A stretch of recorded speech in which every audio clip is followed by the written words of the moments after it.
Hi everybody, welcome back to the award-winning Speed Sport News Center. I'm your host, Ralph Sheheen. Now last week we brought you part 1 of the NEMA Midgets from the Riverhead Raceway. Part 2 is this week, the NEMA Lights highlights from the Long Island Bull Ring. Derek Pernesiglio, along with our friends from PitStopPitbull.com, covered all the action. Tonight we celebrate the life of Alan Cantor, one of the great car owners in the Northeastern Midget Association. Here they come off of turn number 4. Green flag flies, we're underway.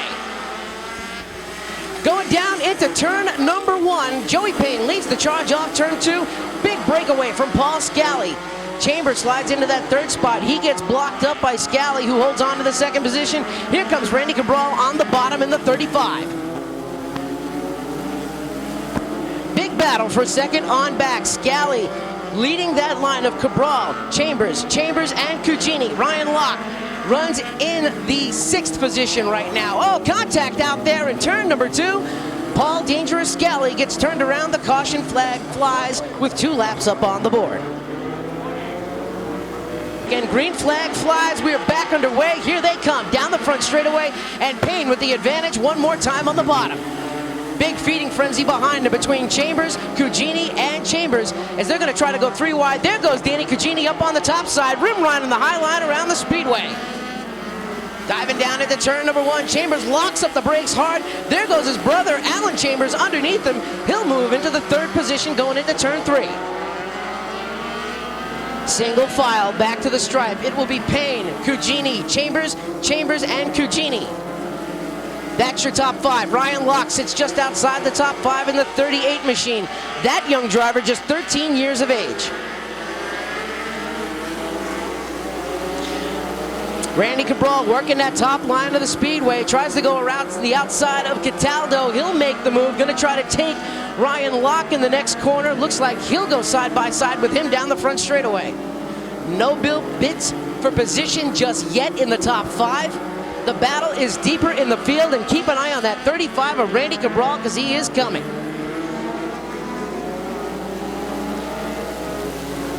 As the laps continue to click away, Dan Cugini in the worldwide pre-owned number 51 machine, slowly but surely chipping away at the advantage that the leader Joey Payne has. Contact in turn 2. Meg Cugini and Randy Cabral making contact. They both get sideways real quick. Both drivers able to gather it back up, with Cugini getting the advantage down the front straightaway, but now Cabral takes the spot away going down the backstretch.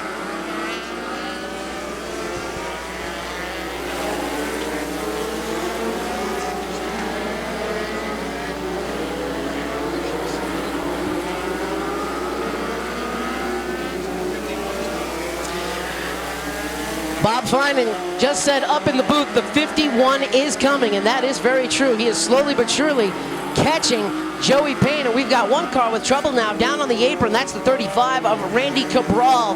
That is the Oldsmobile Quad 4-powered machine. We've got cars all the way around the track right now. Deeper in the field, Paul Scally, who was one of the caution flags, now goes to the inside of Ryan Locke. Contact in turn 3. Ryan Locke gets turned around.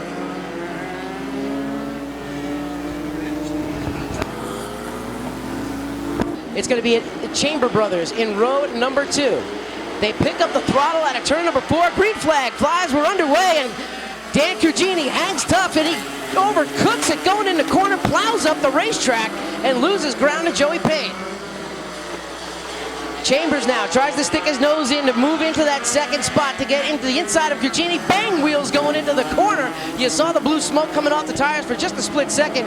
Dan Cugini, really exciting to watch behind the wheel of that car. He is always spectacular. Cugini slides it off at turn number 4, overcooks it in the corner, hikes up that left front wheel, and Joey Payne just smooth as glass all the way through the corner. He is just smooth in, smooth off, where Cugini is just like a barroom brawler wrestling that car through the apex of the turn. Single file right now throughout the top 5. Looks like a lot of bids for position going on deeper in the field. Paul Scally trying to hold off Meg Cugini in the 41. That's the sister of Danny Cugini. 16 laps are down, 17 now going up on the board. It's now Payne, Cugini, Chambers, Cataldo now moves into the top 5.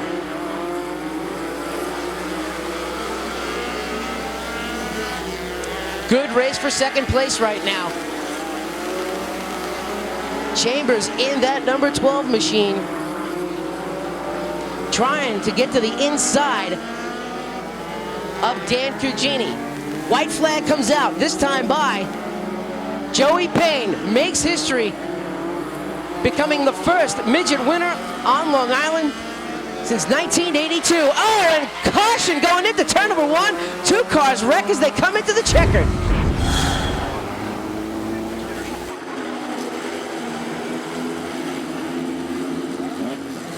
I got to thank the fans for coming out, and you know, the midgets haven't been in Long Island since 1977, and you know, to come out here and get a win tonight is really special. Thanks, Derek. And speaking of the NEMA Midgets and NEMA Lights, you can watch them on Suzuki Presents Speed Sport on MAV TV next week, Thursday, July 28th, 7 p.m. Eastern, when we bring you the 20th annual Boston Louis Seymour Memorial from the Seekonk Speedway in Seekonk, Massachusetts. That's it for this week from here at the Speed Sport News Center. I'm Ralph Sheheen. So long, everybody. Race fans, if you haven't signed up for the free daily presented by General Tire, then you're missing your chance to become a racing expert.